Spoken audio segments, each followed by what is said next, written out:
Saya baca surah Yasin, ini ayat yang ke-13. Kalau kita baca ayat sebelum daripada ni, innama tunziru man ittaba'a dzikra wa khasyar rahman bil ghaib fabashshirhu bi'adzabin alim. Apa tu? Kita tengok ni.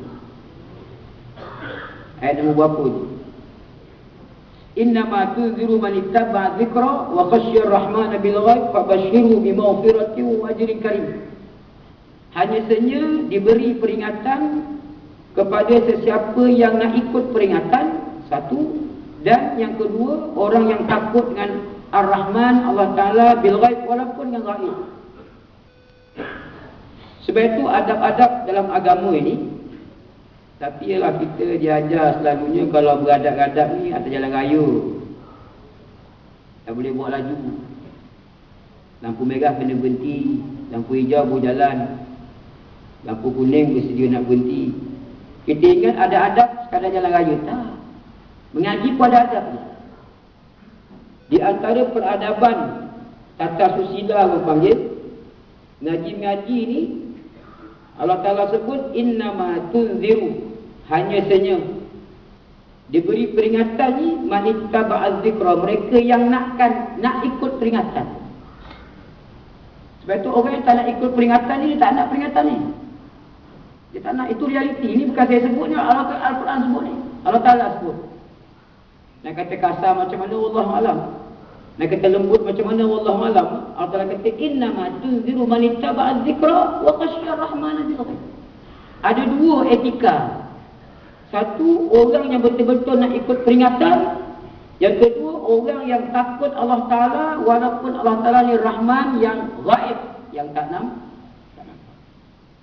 Sebab itu bila dikatakan wadrib lahum masalan ashabal qaryah, tak tahu kat mana duduk tu, tak tahu bila masa.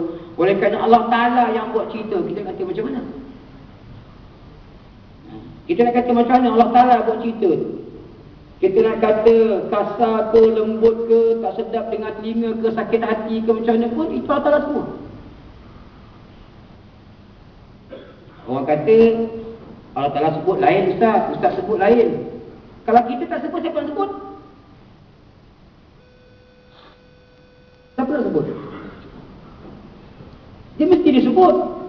Firman-firman Allah Ta'ala mesti disebut. Dia nak sebutnya, kita macam tu lah. Kadang-kadang setengah mulut ni dia panjang lidah. Setengah mulut ni kadang-kadang lebar mulut ni. Setengah-setengah telinga ni kadang-kadang kecil lubang telinga dia. Setengah-setengah yang mendengar ni besar, macam gajah telinga dengar. Itu realiti tu. Dia kata apa? Dia kata apa?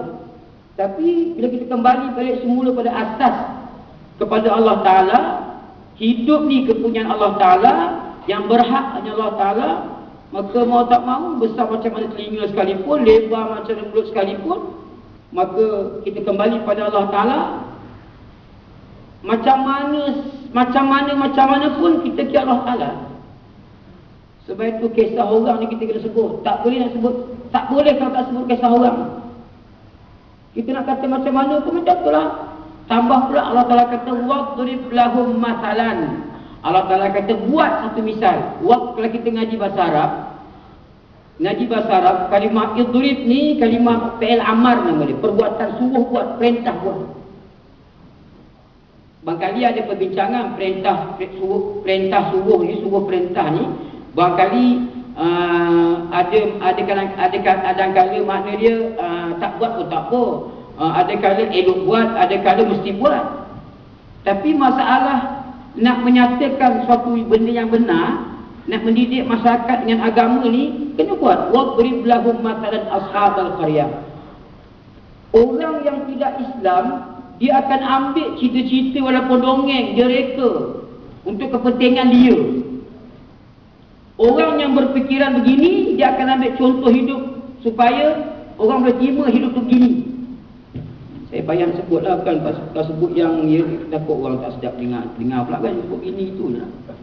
Orang yang suka hidup mewah, dia akan buat contoh-contoh orang yang mewah macam mana, kesenangan dia, kehebatan dia, apa kepentingan dia semua sekali. Contoh kalau buka TV sehari dua ni, TV 3 ke TV berapa? Dia tengah ungkit kisah konon-kononnya pakar-pakar kaji kubur tengah kaji tentang ada namanya lembah kubur Firaun, lembah kubur orang Mesir.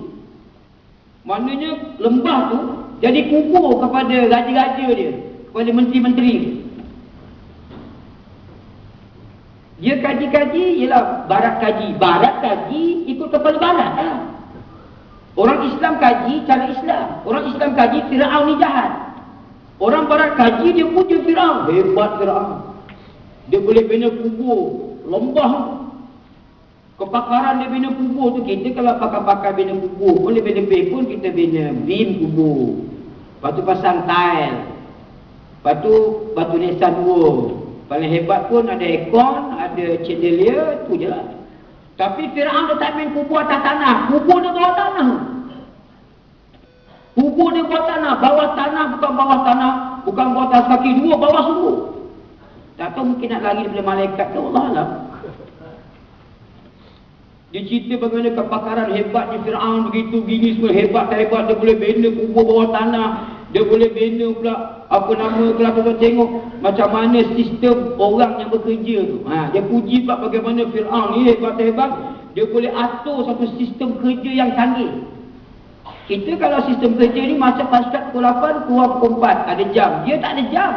Tapi dia ada nama dia lampu. Kalau lampu start daripada hidup, start kerja, mati lampu tu, okey, sarapan pagi. Hidup lampu balik, start kerja, mati lampu, okey, makan tengah hari. Start hidup lampu balik, mula kerja, mati je lampu, habis kerja. Yang tukang ketuk dinding lain, yang tukang tadah habuk lain, yang tukang buang sampah lah lain. Segi sistematik urusan kerja lah. Itu yang kuli-kuli. Itu tak masuk lagi yang besar-besar, yang CEO, pengarah pengurus. Orang barat dia puji pasal pandangan dia macam tu. Dia bukan ada benda baik buruk. Kita Islam tak. Macam mana hebat sekalipun ada baik buruk. Bukan mesti hebat semua baik, bukan mesti miskin propaganda semua tak elok. Agama Islam tu tak fikir macam tu. Islam tu fikir macam hebat tu Firaun, penguasa, pandai fikir, tapi kalau tak reti nak guna, tak reti nak guna akal yang cerdik untuk mengambil Allah Ta'ala sebagai Tuhan, walaupun berkuasa, kaya, tuan-tuan tahu tak Firaun ni kaya tak kaya? Tak tahulah, mungkin dia rasa mati pun kena buat harta kot. Dia bawa emas-emas tu ke dalam kubur, dalam bentuk batu nisan, dalam bentuk empat segi kubur tu, dia punya keranda, dalam bentuk kita panggil pakaian-pakaian ke. Tapi tak tahulah nak sebut je kaya tak kaya. Tapi kaya macam mana pun, tapi tak kenal Allah Ta'ala. Dia tak boleh pegang Allah Ta'ala tu Tuhan. Tak ada erti. Sebab itu wadrib lahum masalan ashabal qaryah ni, bagaimana Allah Ta'ala nak kita fikir. Kerana agama ni memerlukan pemikiran. Kena fikir agama.